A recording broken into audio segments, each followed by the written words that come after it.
Lamar Jackson and Derrick Henry, that's scary. Imagine you get down inside the 10, inside the 5-yard line. You got to stop the read option, and you got someone like Zay Flowers, and not to forget Mark Andrews and Isaiah Likely down in there. They can have a scary red zone offense. And the X factor for them is they got John Harbaugh. They got one of the best head coaches in the league.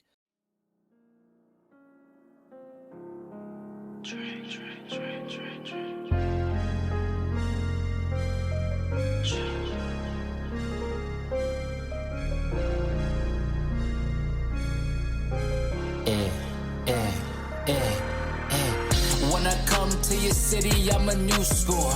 Broke your high score soon as I step through the door. Trying to stack my paper up like a bookstore. Money kissing each other like a rock and roll tour. When I come to your city, I'm a new score. Broke your high score soon as I step through the door. Trying to stack my paper up like a bookstore. Money kissing each other like a rock and roll. Hey, Tyler. Hey, Piet. What's going on? Welcome to the New Score podcast. My name is Pat. This is my co-host, TYG, Tyler Pratt. Tyler, how we be doing? We be doing one day closer. I fucking feel like a new man. I don't know. I walked into work this morning with a little pep in my step. I didn't even have my coffee yet. I was like, one day closer to the start of the season. One day closer till we get some foosball. One day closer, Who can baby. you blame you? Every single day, we're just talking ball. Talking, as Colin said, we're just talking shop. We're in here talking every single division. And each day, there's division preview coming out this week. I have so much football knowledge in my head just built up over these last few days. It's been fun. It's been fun to talk and interact with all these fans. Today we are doing the AFC North. If you're on YouTube right now, don't forget to like and subscribe. Follow us on Apple Podcasts. Follow us on Spotify. Get at us on Instagram, Facebook, Twitter, and TikTok. You know the deal, folks. Fuck it. Just do it. Appreciate everybody's support. As I said, today we are doing the AFC North. We got a guest hopping on for the Baltimore Ravens, which we're going to start out with. We already did that interview, so you're going to hear that. That was a great interview with Marcus talking about the Ravens.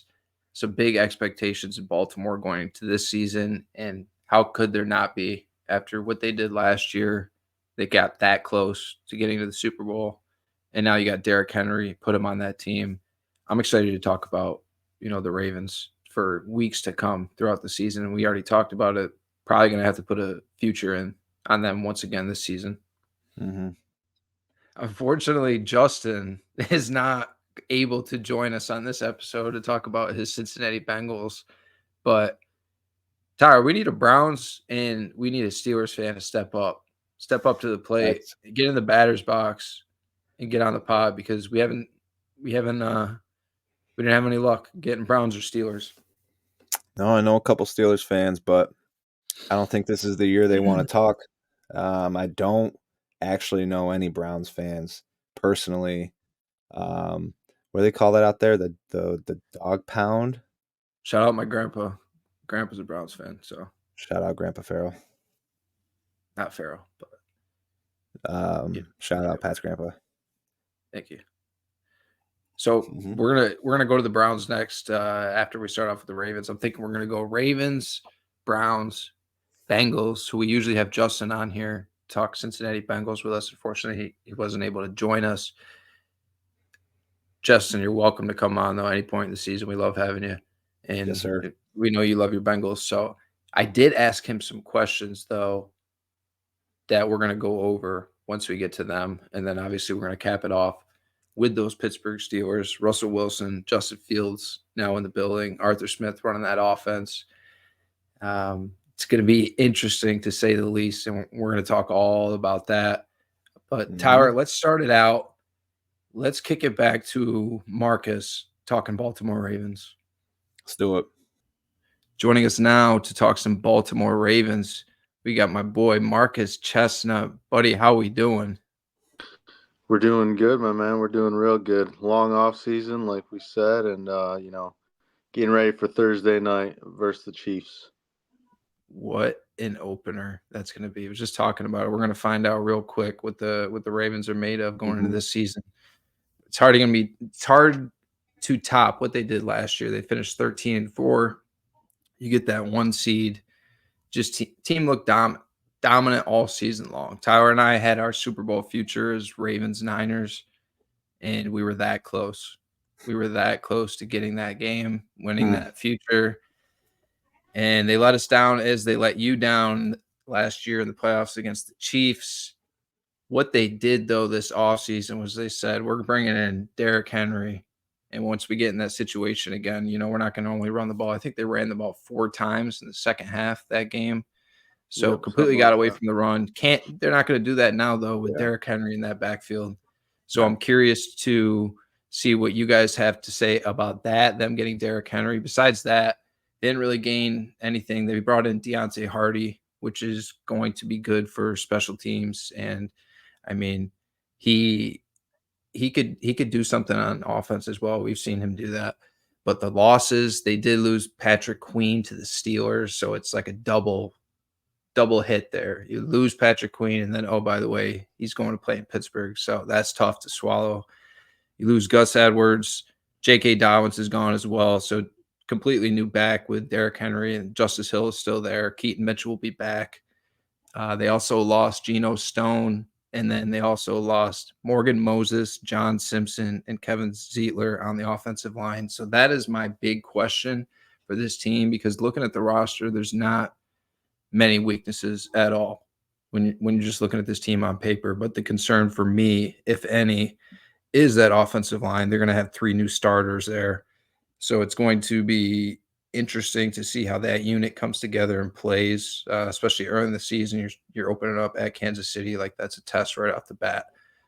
So my first concern for them would be offensive line, and then also the next concern is who's going to replace Patrick Queen and that leadership on defense.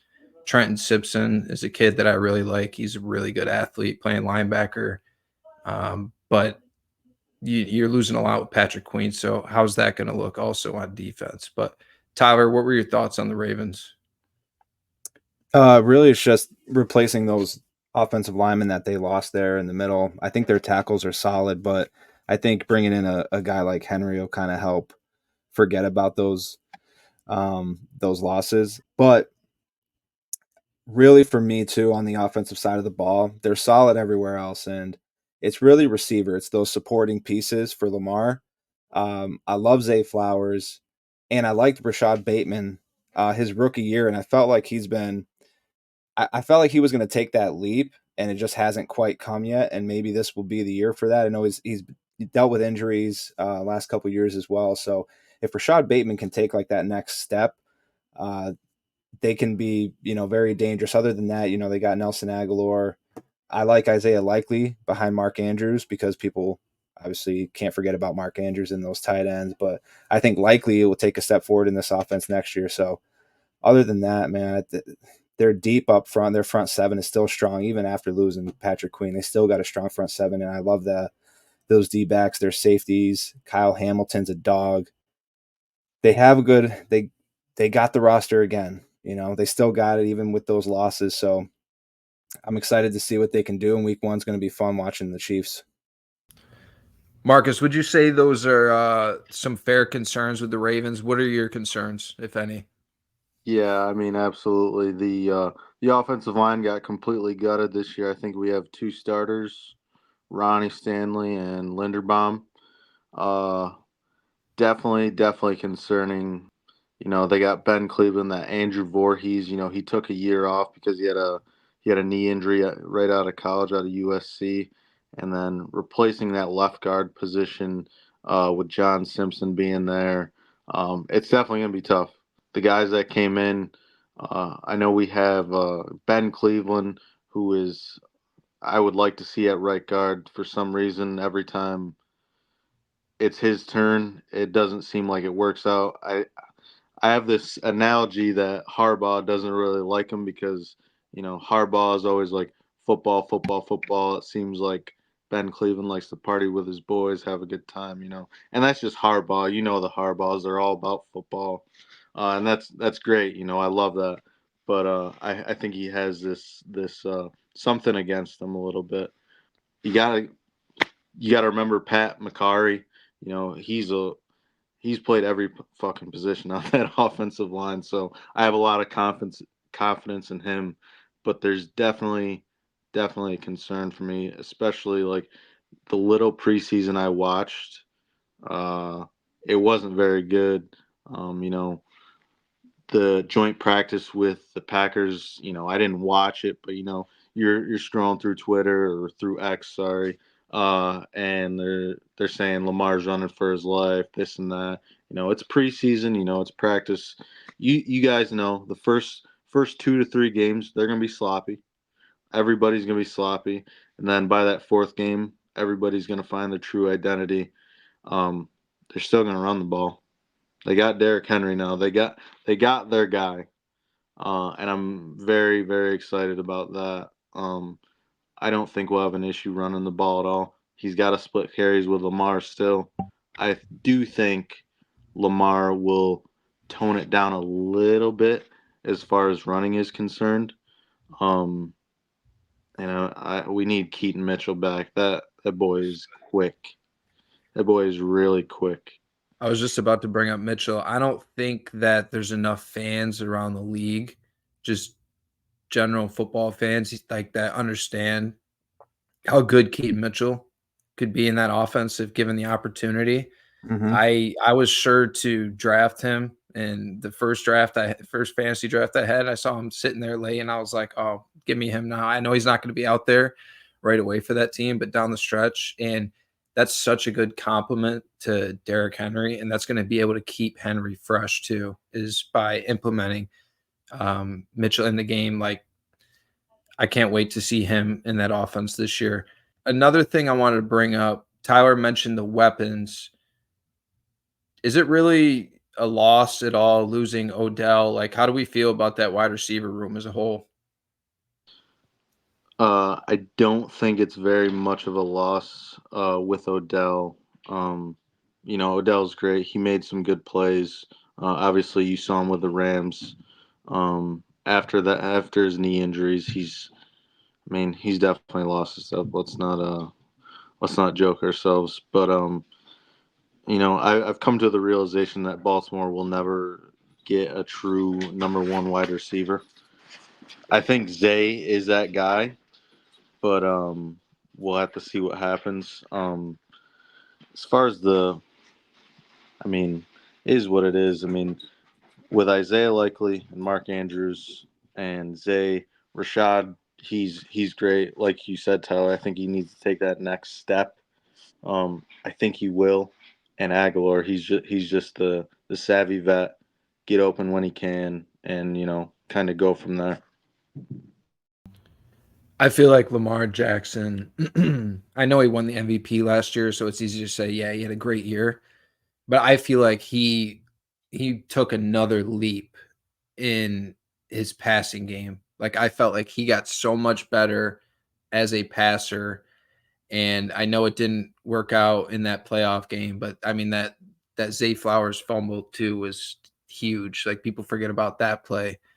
So to me, I feel like he took another step. Tyler, how do you feel on that? Do you feel like Lamar needs to take even higher step, or just play like what you did last year, and then hey, give it another go this postseason? I think they just play like how they played last year. Bringing Derrick Henry in, they didn't again lose a ton other than those offensive line pieces, which they can still make it work with what they have. They still have solid pieces there, and they have the backs. Like you guys brought up Keaton Mitchell. Once he can come back healthy, that's probably one of the better 1-2 punches. Once people learn who Keaton Mitchell is, him and Derrick Henry can be one of the better 1-2 punches in the league. Just the read option. When's the last time we've seen the scary read option combo in the NFL? Lamar Jackson and Derrick Henry, that's scary. Imagine you get down inside the 10, inside the 5-yard line, you got to stop the read option, and you got someone like Zay Flowers, and not to forget Mark Andrews and Isaiah Likely down in there. They can have a scary red zone offense. And the X factor for them is they got John Harbaugh. They got one of the best head coaches in the league. I'm really not too worried about Lamar Jackson having to take another step. But he's done it, win an MVP. Like, he's there. They just have to do what they did last year. They were that close. They were a fumble away. And even in that conference championship game, they kind of, you brought it up in the second half, they only ran the ball a handful of times. They kind of got away from their identity a little bit, playing from behind. So they just stick to who they are, and they'll be just fine. And we can easily see another repeat Ravens-Chiefs conference championship again. I think Lamar needs to just do a lot more dinking and dunking, man. He tried to do it a little bit, but all these and I'm not saying I mean Brady, for example, he was the king of dinking and dunking it down the field until you get into the 5 to 10 yard line and do his thing. You see Right. Burrow do that. You see Allen do that. Mahomes does it here and there, but he's on another level. He is on another level. He's really, really, really good, and I give him his flowers now. He's definitely a Hall of Fame quarterback, whatever you want to say about him. But I think Lamar needs to just use the KISS method, keep it simple, stupid. Can't forget to mention, too, they lose Mike McDonald, I believe is his last name, McDonald, D coordinator, who got hired with the Seahawks as their head coach.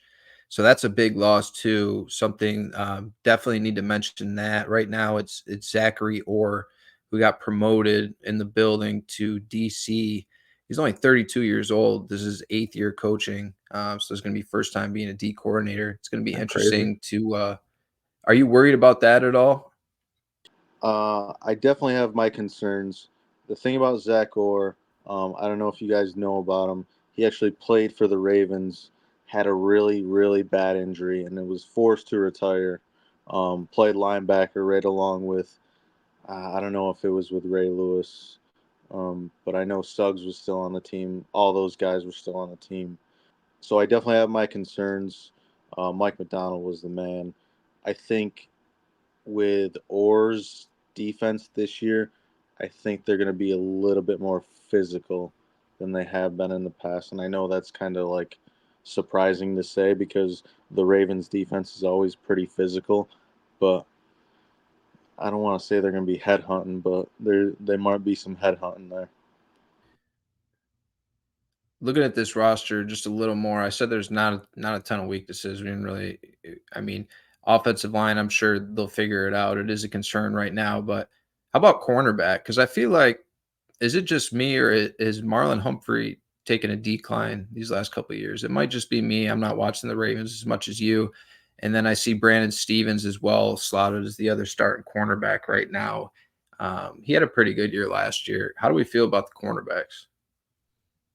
As long as Marlon stays healthy for 1 year, I think he's. I'm not gonna say he's a top corner. I'd say he's top 10. He's definitely not up there with Jalen Ramsey, but as long as he stays healthy, he's. I mean, he's there. Obviously, you mentioned Brandon Stevens. He had a career year. Hopefully, he gets an extension here soon.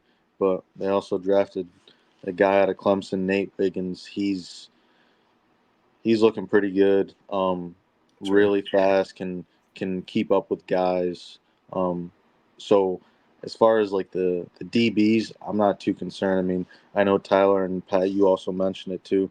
Kyle Hamilton. Uh, you got Marcus Williams back there. They just signed Eddie Jackson. I know he's not. He lost a step too, but That's a great leader. yeah, he's a good Good guy leader. to have in the room. Another veteran back there. Seen a lot of stuff. Um, and I got two new defensive backs that I'm excited to see too. So I think is all is good as far as the defense goes. I mean, like we had mentioned before, the main concern for me is the offensive line, for sure. Tyler, you got anything else you want to add? No, I mean, I touch on that Eddie Jackson signing. Like, that's huge for a guy like Kyle Hamilton, who already proved he's one of the best young defensive players, not just safeties, one of the best young defensive players in the league that we have right now. And you bring a guy who can just show him how to be a true leader in the locker room. You know, you get to learn that, and it's kind of like what I touched on with Joe Flacco and Anthony Richardson. You kind of see that. You can see that on the defensive side of the ball with this. I think it's just huge. It's more than just bringing in a backup guy who's got some experience. He's a leader who can show these young kids how to be a leader, right? How to go about having a successful career. So that's huge. I think with Marlon Humphrey too, like Marcus said, if he can stay healthy, he can be in the top half of corners, right? He can be a top corner in this league. He was the number one lockdown guy really not too long ago, and then he's just been battling the injury bug. So it's like they got to find a way to keep this guy healthy. And then that defense, even with losing Patrick Queen, like they can still be a scary unit.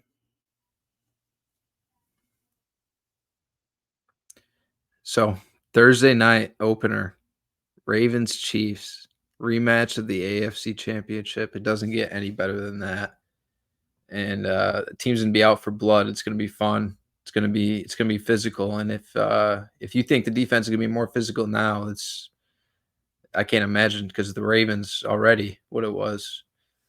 And you throw in Derrick Henry to that equation too, boy. We might have to put another future on the Ravens this year, Tyler. 100%. And can't forget to mention the ever so steady Justin Tucker is coming back for another year. So they still got the guy kicking the ball. So they know once they get inside the GOAT. Yeah, once you get inside basically the 40-yard line, you're pretty confident you're coming away with points. So that's another piece of the puzzle there. Absolutely. Marcus, it's been a blast talking some Ravens with you. We appreciate you coming on. We'll have you on throughout the season, checking in on the Ravens, see how you're feeling. All right, my man. Thanks for having me, guys. Yes, sir. Have a good one. See you, brother. See you. Once again, I want to thank Marcus for hopping on with us, talking Baltimore Ravens.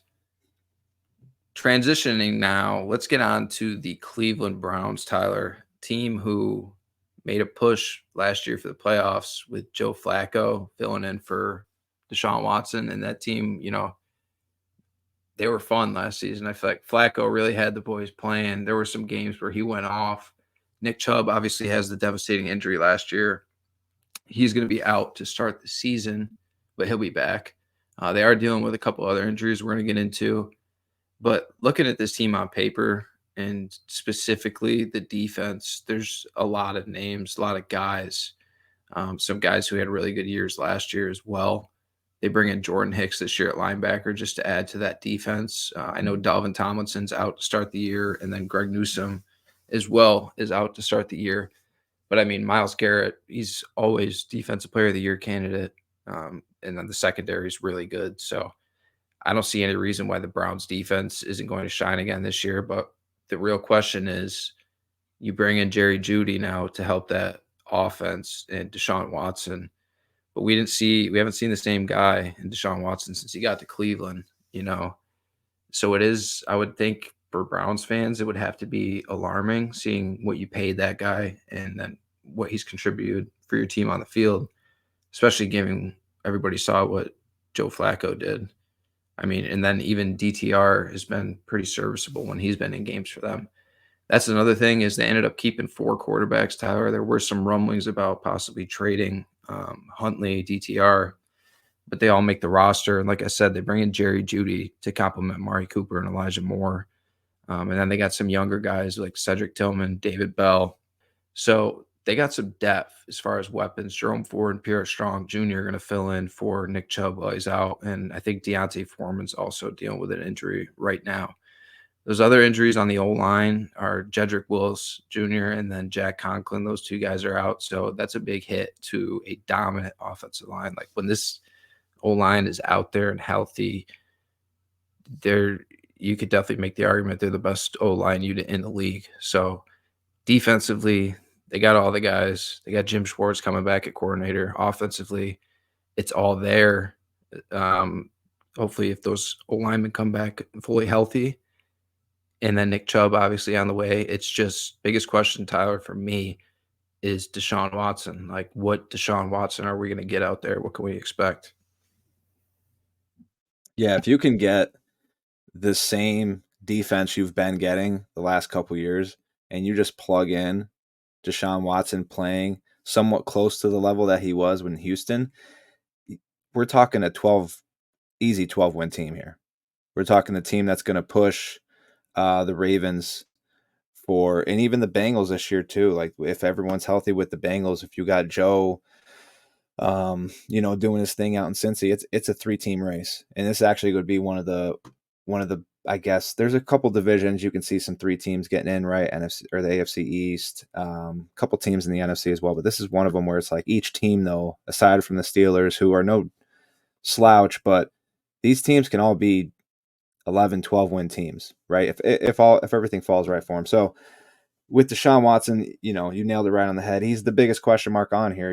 If you're buying into the Browns right now, you're buying into their run game with the offensive line and Nick Chubb returning probably around week 5 or 6, and then that defense. You're not buying into Deshaun Watson. You're buying into the other stuff with the hope Deshaun Watson plays at least decent, right? Because that's all you need. It's kind of deflating as a fan of an NFL team. You're paying this guy all that money, and then a backup quarterback comes off the street and is able to bring your team to the playoffs when that guy who's supposed to be doing it just can't get it done for whatever reason, injuries, subpar play, whatever it is. So yeah, he's got to do it this year. If Deshaun Watson doesn't get it done this year, he's gone. You think it's this year, do or die for him? Those are elite points that you made to just about like everything is there. Like I mentioned it a little bit as well. It's like that's it. It's the quarterback, and you're paying the guy. So if he can produce, they got the weapons, they got the line, they got the defense. I like Stefanski. I don't see any reason why this team, can't. I know the Ravens are going to be tough. Bengals are going to be tough. Steelers even, or those division games are what they are. But the Cleveland Browns, man, they got it. They got it all going on. It's just about quarterback. Exactly. I do want to ask though, because there's going to be a lot of heat if, like, we're questioning it now. They're talking about it in Cleveland. Deshaun Watson, like, what do you think his leash is when they got all of those backups in the room? You got Jameis there, you got Huntley there, you got DTR, young guy there. Like, I feel like there's a lot more pressure on Deshaun Watson. What do you think his leash is? I mean, if he's just flat out not getting it done, right? Like the Browns are losing games, and it's either single-handedly because he just can't seem to get it done and carry the offense, or maybe it's a mixture of a couple things, but he's a part of that mixture. I can't see them giving him more than half the season. If the Browns, especially with everything that they have, if they get off to a 3-5 or 3-6 start, and he's been completely healthy, and again, he just can't get it done, at that point, why not? Why not try Jameis? Why not try one of these young guys? Maybe they give him a little bit more time just to see if he can turn it around past the midseason mark. But I don't know. How long can you give somebody like that when they've just consistently shown that they can't? And I don't want to forget to mention they did lose Anthony Walker and Sion Taki in the linebacker room. But again, you bring in Jordan Hicks, who had a really good year last year. And then Jeremiah Owusu-Koramoah that guy flies all over the field. That's one of the most, I think, underrated defensive players in the league right now. That guy's just a freak athletically, and he covers, he tackles, he runs down ball carriers. He does it all on that defense. And then obviously the front is what it is with Myles Garrett, Shelby Harris, and Zadarius Smith. Like, that's a freaky front. And then you throw in Maurice Hurst to the equation, and then Dalvin Tomlinson when he gets back. I mean, they got some guys all over. They spent a second-round pick on Mike Hall Jr. this year too. So they're just beefing up on that D-line. And we saw Jim Schwartz do that when he was in Philly. It's the same thing that they did. And you just remember those Eagles teams, they would just come at you in waves and waves and waves. And it's like that playoff run that they had, these other teams are wearing down out there, and they just got fresh guys coming at you on every single down. So that's Jim Schwartz's motto. They got the defense, they got the offense. It's just which Deshaun Watson are we getting? That's the biggest question. And then really the only other question I had looking at this team right now is that third receiver. I mean, I remember I remember when they got Elijah Moore from the Jets, didn't really work out with the Jets, but not a lot of people work out with the Jets. So you take that for, as you may, and he's had some good games, I feel like, in Cleveland. He's shown up a few weeks. I just think it's about consistency for Elijah Moore at this point. It's like, is he going to really step into that slot receiver role this year for the Browns? Because if he's effective next to Jerry Jeudy, who's happy now, I'm assuming that he's out of Denver and in Cleveland, and then Amari Cooper. It's just, he's always productive. It's just about health for him. And then you throw in these young guys that they have like Tillman, Bell, and Thrash. They got some depth at the receiver core. It's just about which one of those guys steps up. Is it Elijah Moore or is it one of these young guys? Right. No, I mean, that's as long as you got Amari Cooper. If Jerry Jeudy, if he can take a step too, like not having that much pressure on him, right? Change of scenery. I'm actually kind of excited to see what this season holds in store for him. And the same thing with Elijah. It's just a year forward. If Deshaun Watson can take that step, right? If he can step up to the plate, he's going to make everybody else around him better. And we already know what they want to do in this offense. We're not going to kid ourselves. They want to run the ball first and then throw second. That's what they do, especially once they get Nick Chubb back. It's a run first, play action offense after that. We all know what Stefanski wants to do. He wants to control the line of scrimmage. And then we can't sleep on Njoku. Njoku's still there. As overrated as we might have thought, as overpaid as we might have thought he is. If that guy is healthy, he's kind of a freak athlete. And he can be one of the top 10 tight ends in this league. So, again, all the pieces around him. I did actually want to point out something defensively, though. Not that this is a make or break for the team, but could there have been a better landing spot for Devin Bush than this team, this defense, right? Because that's one of my boys from Michigan. He's had a pretty disappointing career thus far. I think he hasn't obviously been as successful as we thought he would have been coming out. He's been dealing with a lot of injuries and everything, but he's super athletic. So if you can put him strong side linebacker, and if he can be your sub, it's a great spot for him with that core. So happy for him to land here. I thought that was a great spot for him. But switching back to the offense, it's all on Watson at this point. I can't believe I forgot to even mention Njoku because he was an absolute monster last year. I had him on one of my fantasy teams, and he just destroyed. Like, him and Flacco had a really nice chemistry out there going. And we'll see, like, can Watson utilize him the same way and get Njoku going? Because that's a guy I forgot about, and it's like he probably will be that third option. I'm talking about who's the guy after Cooper and Jeudy, and it's likely going to be Njoku as long as he can stay healthy. But exactly. Tyler, I'm not going to lie. Looking at these odds right now, I think as we've gone through all of these teams, honestly, this might be the bet that I like the most. Like over under at 8.5. Yeah. The one concern I would have looking at that is the schedule. I know the schedule is probably brutal for the Cleveland Browns this season. So I would assume that's why it's only sitting at 8.5. But that might be something I have to dive into. And then to win the division is plus 600. I still think it's the Ravens division to lose. I mean, you got to take them off that mountain that we talk about. But it's like we said, it's on Deshaun Watson. Think about that, though. 8.5, even if Deshaun Watson plays average football, it's a 9-win football team. That's good value. I mean, minus 135 to get there, but still, I mean that's decent value. But that division plus 600, why not? Let's just say Deshaun Watson plays like we know he's capable of. Again, this is a 12-win football team. They have the roster. I know the schedule in that division, especially, is pretty brutal. It can be. I'd have to do a deep dive to see, what that schedule looks like. But that's not a bad bet. Plus 600 for this Cleveland football team. That's not bad. So that's something we're going to have to look into tonight for sure. Not bad at all. Let's get into these Cincinnati Bengals, Tyler. Last season, they finished 9-8, which was last in the division. Crazy to think about how good that AFC North was last year, and it's probably going to be the same thing this year. Dude. Zach Taylor coming back for his 5th year. They do have a new OC, Dan Pitcher, and I want to give Dan Pitcher a shout out because, believe it or not, he was born in Cortland, New York, which is very close to home for us. And he Sure. went on to play quarterback for SUNY Cortland and then Colgate as well. He's been in the Bengals organization since 2016, and he gets his shot right now. He's the OC for Cincinnati Bengals. So shout out Dan Pitcher doing it for the Cincinnati Bengals this year.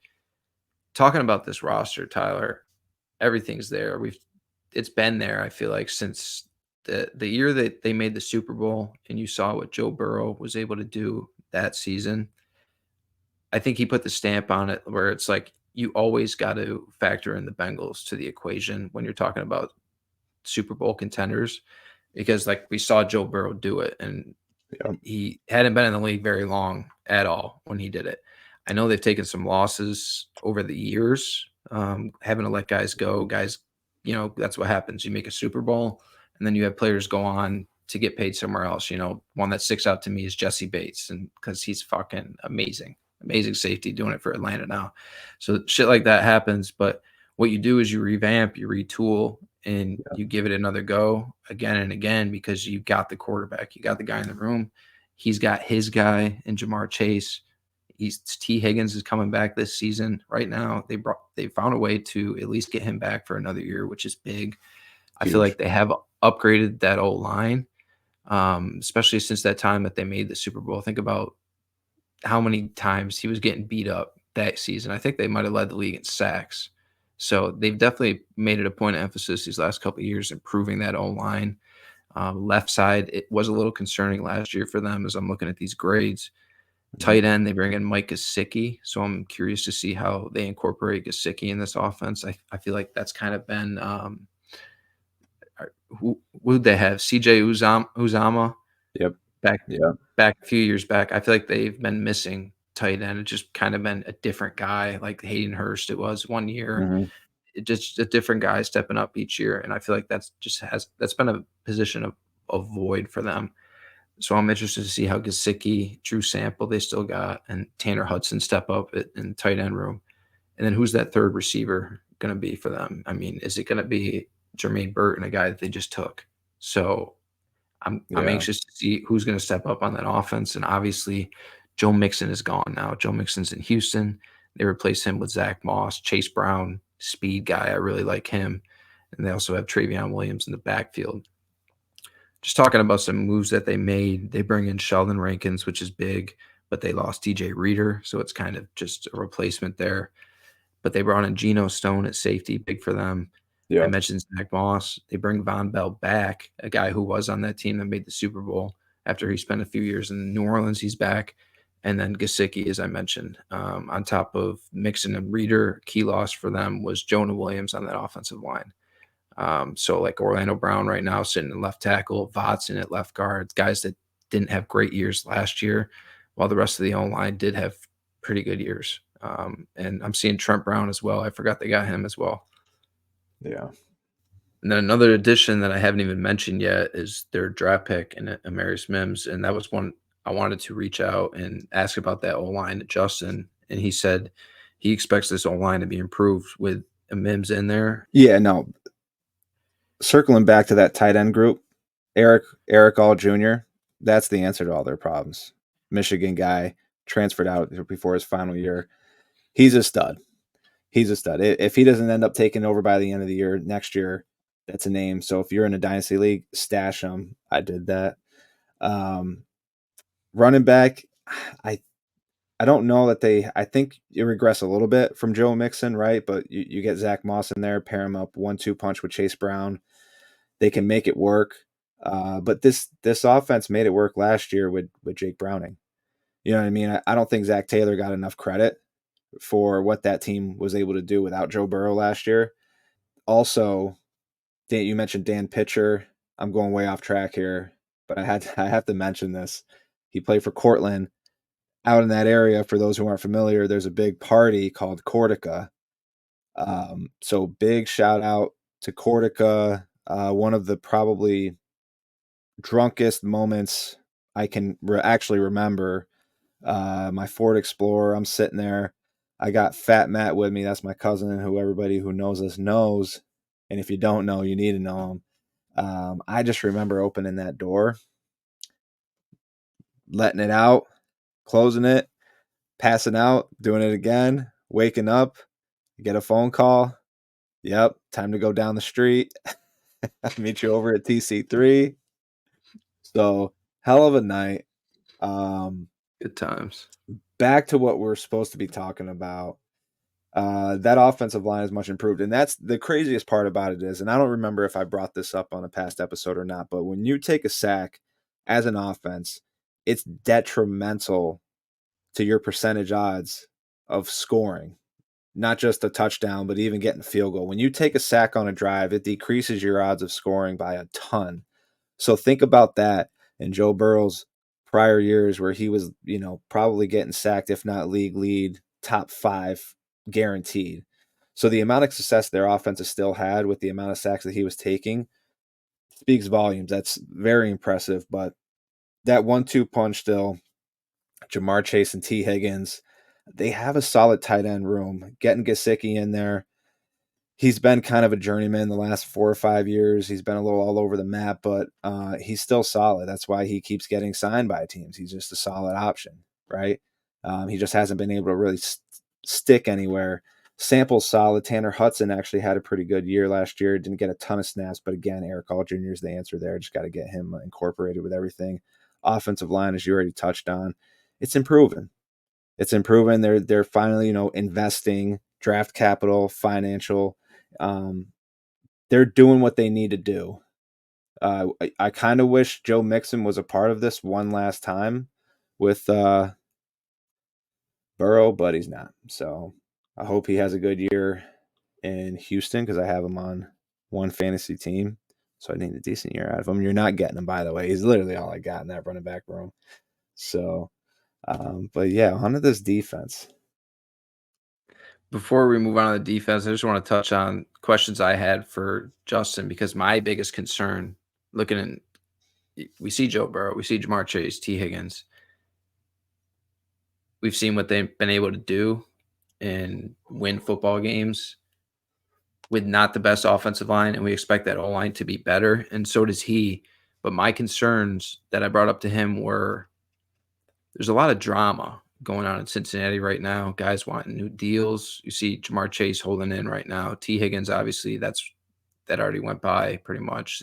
It's given that he's not going to get a contract. And then you have the injuries into the equation. Burrow coming off that injury. Higgins has been banged up. Chase, banged up here and there. That's really it for me. It's like as long as those 3 guys are out there healthy, and honestly, even just 2, just Burrow and one of them, I feel like they are capable of going out there and competing for this division. That's the only concern I have is health and then a little bit of that drama. But something that he brought up about T. Higgins is I think it's accepted. He's not going to get that contract, like I said. So go out there, ball out as a number 1, and then get that massive deal. Like, as you said, Mixon making that final run. This is T. Higgins' final run with the Bengals. Go out there and show the rest of the league that you are a capable number 1 in this league, and then get that massive payday. So that's some added motivation for him this year. Jamar Chase, he's not worried about it. He thinks Jamar Chase should know he's getting paid by now. It's just, it's a little funky in Cincinnati sometimes with the contract situation. So it is something that from the outside looking in is a little concerning, just a bit of the drama. But moving on to that defense, I think the defense looks pretty good. Tyler Lou Anarumo coming back as coordinator for another season. And he's shown to be a very capable D coordinator in this league. Jermaine Pratt in the middle, leading that defense, your boy, with Logan Wilson as well. Those 2 guys coming back. Davis Gaither at linebacker as well. I really like this secondary. I talked about, how they lost Jesse Bates when he needed that contract, but they've done a great job in making up for that. Cam Taylor-Britt is a guy we talked about a lot last year. He's just a bulk out there. Mike Hilton had a tremendous season at nickel for them. The other corner was a bit of a concern for them. You got DJ Turner, didn't have a great year, and then right now Dax Hill is slated as that other corner.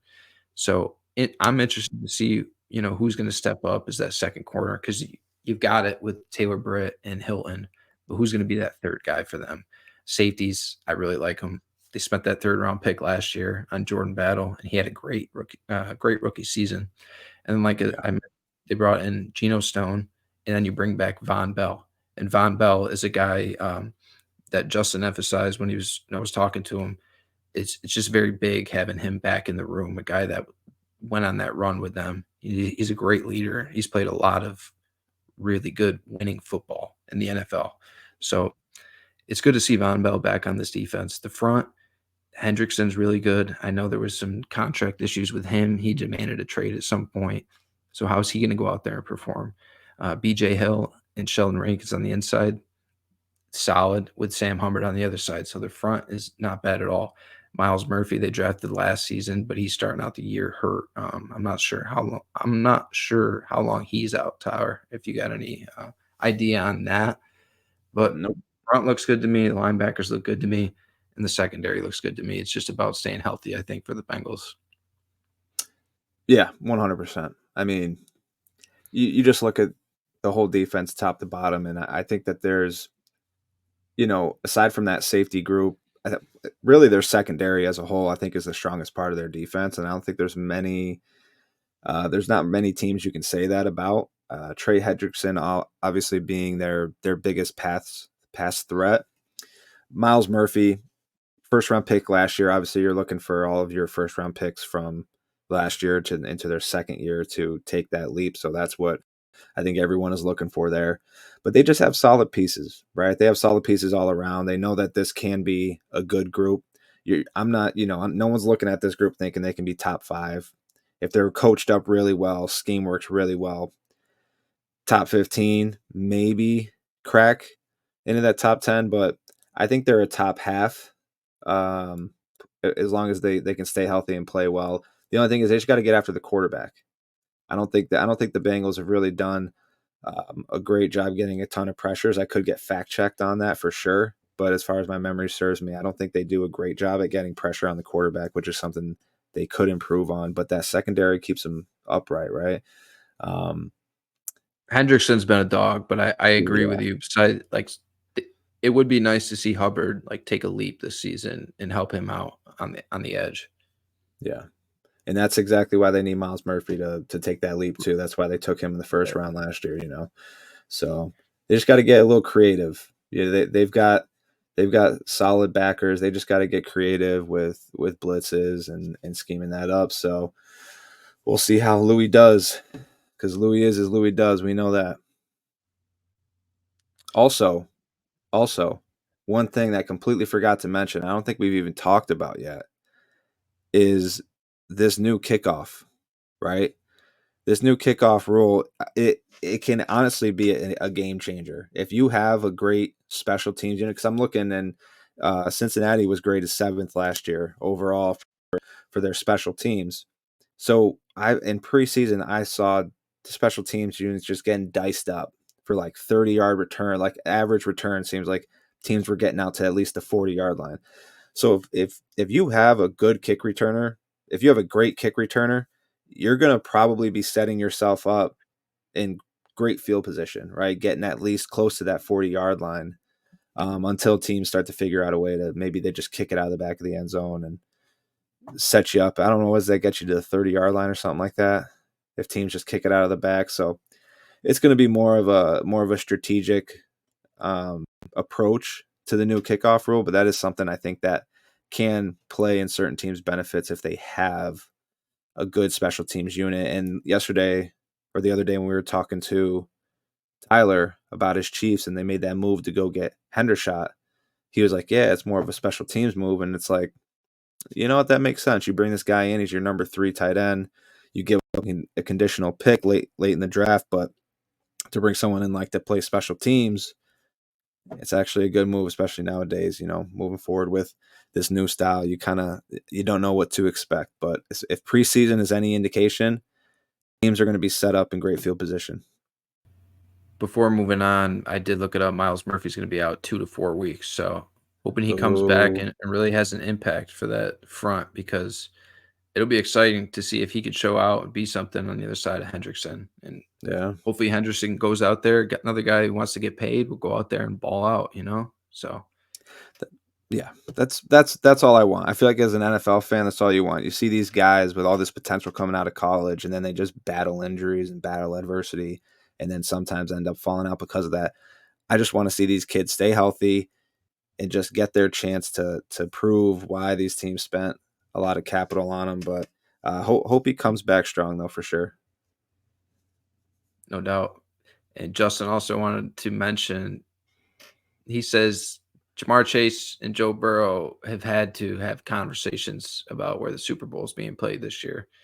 LSU boys, 2025 Super Bowl will be in New Orleans. So Oh, that would certainly be something. that's got to be extra added motivation. Has to be. No doubt. That's it for the Cincinnati Bengals, though, Tyler. Let's cap this off and get on to the Pittsburgh Steelers. Yes, sir. Mike Tomlin coming back for another season, his 17th season with the franchise. They finished 10-7 last year, which was third in the division. They went through a little bit of a plethora at quarterback. Kenny Pickett got banged up. Didn't look great when he did come back. We know Mason Rudolph played late in the season for them. There were talks about maybe bringing Mason Rudolph back this season as the starter, but they decide to go with Russell Wilson, signing him cheap, and then getting Justin Fields for basically nothing either, like a cheap draft pick. So they got two new quarterbacks in that room, brand new offensive coordinator in Arthur Smith. They also lost Deontay Johnson. He went to Carolina. I know there was some drama going on with him last season. They did bring back Dante Jackson in that trade, though, which was very underrated, I think. Everybody saw that move, and it was just kind of talking about Deontay Johnson being out of Pittsburgh and in Carolina. But, like, the Dante Jackson aspect has to be talked about because I feel like they desperately needed a second cornerback on the other side of Joey Porter Jr., and we're going to get into that defense, but good for them getting Dante Jackson back in return. Wide receiver is going to be concerned, though, from the outside looking in. I'm seeing Van Jefferson, Calvin Austin is the starting receivers right now, but you also have Roman Wilson, your boy out of Michigan, who they Yes, drafted sir. this season. Yes, So sir.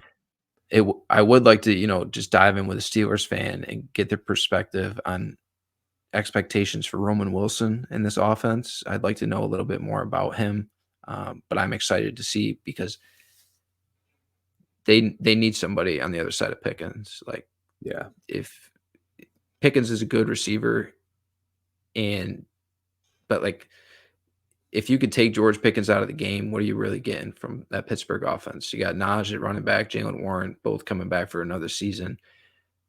But I feel like it's just been very inconsistent with their run game. I think part of that has to do with the O-line. I think a big part of that has to do with scheme, what they've dealt with an offensive coordinator these past few years.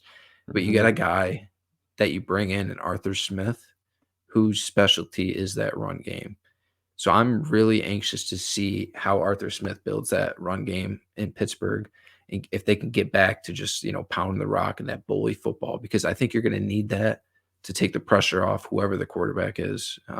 Russell Wilson to start, but take the pressure off them, and then, a receiver group that probably is bottom half in the league when you're looking at it. I do like Freiermuth at tight end. I know he was banged up last season.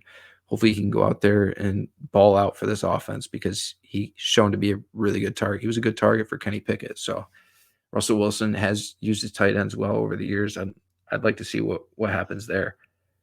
Looking at this offense, though, Tyler, it's the concerns to me that stick out is like quarterback. What can we expect from Russell Wilson at this stage of his career? Do we expect some like resurrection year out of him with Arthur Smith in this offense? What is Justin Fields' role going to be in this offense? I love Justin Fields, love the kid. I want to see him work out somewhere. I really do. But how much playing time is he going to get this season? How many packages are they going to have for him? How are you going to use him? Because he can be a weapon out there, even if it's not throwing the ball. We know that. Offensive line, also a concern. So I'm interested to see what Arthur Smith does with that as well, because we know they just needed a reboot there. What are your thoughts when it comes to the Steelers offense? I think that Arthur Smith being hired as their OC is one of the more underrated staff hires. I actually love it for this offense. Anything was better than Canada, but you got like Arthur Smith he's got a great offensive mind. Um, you pair him, like you mentioned, his specialty is run game. You pair him with a great duo, Najee Harris and Jalen Warren. Can't sleep on either of those guys. I know Najee Harris has been a little inconsistent, up and down, but when he's healthy, he's good. Jalen Warren's a dog. Jalen Warren, especially as a pass catcher out of the backfield, is one of the better running backs in the NFL. Pickens, super talented, scheme fit. His last year was just bad. Everything was bad last year. So I'm looking for a big bounce back year from Pickens this year. The only thing for me, I like Freiermuth, but the only thing for me is like those tackles. I look at their offensive line. You got a rookie slated to start at center. You've got some tackles who just haven't been playing well. So that offensive line is a bit of a concern to me. That's the one thing I'm going to be watching to start. But, with a good scheme fit that can help take some pressure off of that O-line, which, I think Arthur Smith can coordinate. So I'm not as low as I think a lot of the general public is on Russell Wilson. I know he's not the Russell Wilson of Seattle days, but he really didn't play that bad last year. I know he didn't set the world on fire, but it's not like he's the reason they lost games in Denver. Denver was kind of a shit show, and it wasn't Russell Wilson's fault.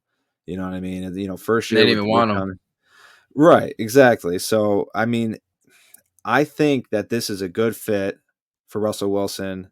I think it was a smart choice by him to come here. Maybe this was the only offer he got. Who knows? But I thought this was a good spot. This is a good spot for him. Justin Fields, I think he would have needed to get in as like the projected QB1 for him to see significant playing time this year, because I don't think Russell Wilson's going to lose this job, right? Like Justin Fields is going to have to take it somehow, some way. I just don't see Russell Wilson losing it. But I can see Fields getting some packages down maybe inside the 10, definitely inside the 5, right? As a little dual threat read option in there down towards the goal line. But I don't know. You can't go wrong with either one of these quarterbacks. Fields, he showed improvement last year, but for whatever reason, the kid just could not really figure it out in the fourth quarter. Fourth quarter rolls around, and he just kind of was a different quarterback. He just couldn't get it done. But he has every year. I feel like every year he has taken a step, and he's still young. What is he? 25. Yeah, he's very young. He's got a lot of potential. The kid's got a ton of talent. So maybe take this as a learning year and sit behind Russ and just, take advantage of the playing time when you can. But he could be the quarterback of their future. Two guys that, they've still got talent. You got talent with Mike Tomlin, Arthur Smith, and this defense, which we're going to dive into now. Looking at the front, Tyler, the front is very good. Obviously, TJ Watt. Talked about Myles Garrett as a defensive player of the year candidate every single year. That's TJ Watt as well. He's one of those guys that generational player, and he's so fun to watch because think about the Steelers teams from like the past 5 years that are just so boring, those Matt Canada offenses, and how hard it is to watch them. I can imagine it's hard for even Steelers fans. Yeah. And it's like TJ Watt made those games interesting, though. He made those games exciting. He gave the Steelers life in those games. And to be able to have that kind of impact from the defensive line and impact the game the way he does is, I give my hats off to TJ Watt and the way he's battled through injuries over the year, too. He's a dog, just like his brother was. Safety room is stacked. Deshaun Elliott and Minka, and then KZ as well back there in that safety room. Linebackers, Patrick Queen, they bring in from the Baltimore Ravens. What a gut punch to the Ravens that not only you lose Patrick Queen, as we talked about with Marcus, but he goes to the arch rival Pittsburgh Steelers. So seeing him in a Steelers uniform is going to be interesting. Obviously, Landon Roberts as well, and Alex Highsmith, who was unbelievable last season. Alex Oh yeah. Highsmith with him and TJ on that front were very scary. And like I mentioned, they kept the Steelers in games. A lot of games that the Steelers had no part of being in because of their play on offense. Those guys kept them in it. Secondary, I know you had some concerns when we were making these spreadsheets about cornerback for them. I personally like what I've seen from Joey Porter Jr. I just think he's a young corner in this league, and there's going to be some. It's going to be a battle. There's going to be some bumps and grinds in the road. You know, I like Joey Porter's talent, though. It would be nice if he was a number two and you didn't have to rely on him to be that guy at this stage in his career, because I don't think he was ready for that as a rookie. Like you see guys like Christian Gonzalez, who they just step in right away after Mhm. they get drafted. And while he had Belichick mentoring him as well, you could see like he belonged right away, and he's a shutdown number one corner in the league. And it's not like that for 95% of these guys at cornerback. It's such a tough position. So I just think there's going to be some bumps in the road for Joey Porter Jr., but I like his talent. I like his potential. And I already mentioned Dante Jackson, bringing him in from Carolina. I like that move, bolstering that cornerback room. Corey Trice, they drafted late last season, and Darius Rush, as well as Kyler McMichael, are slated as the other corners. So really, we talked about the front, talked about the safeties, the linebackers. It's all up there, being probably top 5, top 10 in the league as those units. Mhm. The concern is got to be cornerback on this defense. Yeah, I mean, you look at that front seven, especially that linebacker group, right? Getting Patrick Queen in there, tough. You just look at that top to bottom.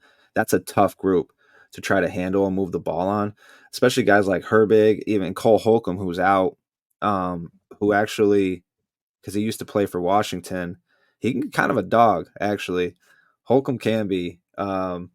He's a hustler, so they get him healthy, get him mixed in. They spent a third-round pick on Peyton Wilson to add into the mix. Like, they have a lot to work with in that front seven, especially that linebacker group. It's like you mentioned, it's just that secondary for me. If you don't have like a true number one, right? Like, yeah, they have a couple guys. Dante Jackson, solid.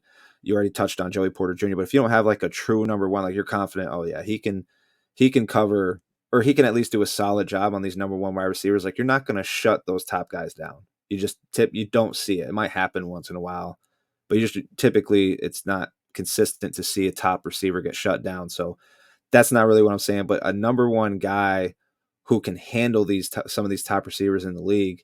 And if you don't have that, at least have depth. And I don't see either one of those with this. I know Cameron Sutton being suspended for 8 games is a pretty big hit because they kind of brought him in to, you know, be that number 2 or 3 guy. And now Beanie Bishop, an undrafted rookie, is going to have to step in and probably be their nickel guy. And maybe they love what they see out of him. I don't know. I don't have a ton of communication with the Pittsburgh beat writers, but I just don't see depth in this group right now. I hope they prove me wrong. If they can figure out that secondary, this defense top 5, automatic. I mean, they're already going to be there. I look at this group and I see that they're a top 10 defense. If they can get that secondary figured out, and Joey Porter can step up, and we know Dante Jackson, you can rely on him to do a solid job. They can be a scary group, and they have already carried this defense. We've seen them, though. We've seen the Steelers D. They've carried the team the last couple of years.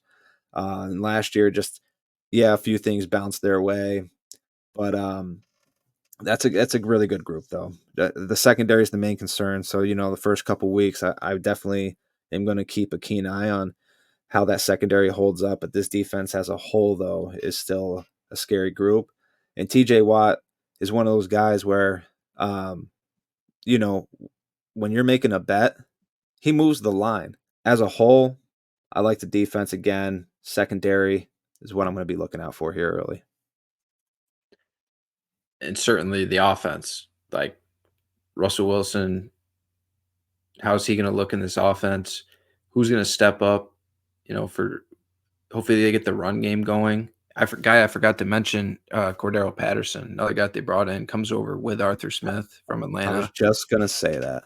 So, I mean, that's a guy who he's been consistent for so long in this league, and you got to think that he's going to go out there in like a limited role, be effective. Like whenever he's on the field, he seems to be effective. So that's another guy that they could do something with, and whether it be on the outside, receiver, or in the backfield. We already know you can put Cordell Patterson anywhere. You combine that with Jalen Warren, who's explosive, Justin Fields at your disposal as well. They've got some options offensively to kind of help out, what they might be lacking in talent from the quarterback position or the offensive line. Like they can get around that. So like I said, Arthur Smith, I want to see how he really transcends this Pittsburgh Steelers offense. Defensively, as you said, comes down to the secondary for me. As you look at, all of these rosters in the AFC North, we've gone through all these teams now. Every one of them looks good, but there are some weaknesses. And I'd say you probably have more weaknesses looking at this roster than you would those other three teams.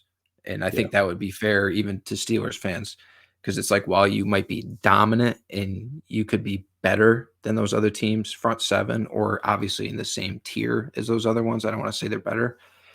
But when you have a player like TJ Watt, obviously, and what Highsmith did last year, and you bring in Patrick Queen, that's a tough front group, but they are lacking in that secondary room. They're lacking in that wide receiver room a little bit, and they are lacking, like, their offensive line doesn't match up to Cleveland. So it's going to be exciting though, man. Like these AFC North games are always bloodbaths. It's low key. It's like my crush, my favorite division outside. Obviously I'm a Rams fan, so I'm always glued in on NFC West games, but just looking at the rest of the NFL, this has always been a favorite division to watch for me, and specifically like Steelers Ravens over the years. My opinion, that's been the best rivalry that we've had in our lifetime coming up. Some just great games, and I'm looking forward to seeing how this one shakes out. Couldn't agree more. So, I guess just one last final take is looking over that wide receiver room some more. I don't hate it. I don't hate Pickens as a one, because I think he's an absolute stud. Roman Wilson's my boy. They took him in the 3rd round, and I think he can be actually a real good piece of this offense. Even just to start, he's a good route runner. He's got good hands. He doesn't have amazing speed or quickness, but he's a really good receiver overall. He's got everything you need. And then even Scotty Miller, but yeah, Cordero Patterson kind of being that X factor. They still got Calvin Austin, Van Jefferson. They just have a lot of solid pieces, a lot to work with there, to kind of supplement or complement rather George Pickens. So, and then that defense, like overall, that defense is like you mentioned, that glaring weakness in the secondary. Like that defense as a whole, I would take over Cincinnati's. But Cincinnati, you don't look at it and be like, oh, that group is really weak. Like you kind of look, at least how I look at this secondary. So it's going to be a fun division though, and I think they play Atlanta. Pittsburgh plays Atlanta week 1.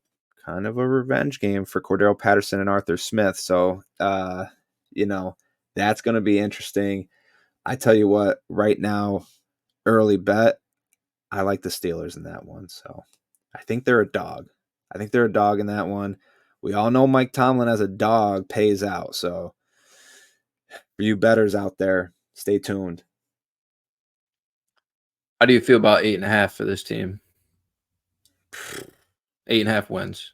Yeah, it's tough. I know Mike Tomlin's never had a season under 500, but this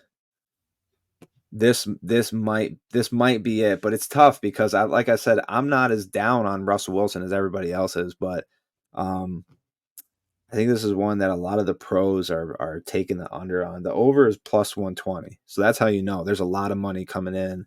A lot of big pro money's coming in on the under for the 8.5 on the Steelers. So I think that's good value in the over. I mean, especially with this roster, the way that it is, the way that it's constructed, they can do some damage. I just think that, again, offensively for me, my only concern is those tackles. So if they can figure it out offensively, we know the defense is going to be solid.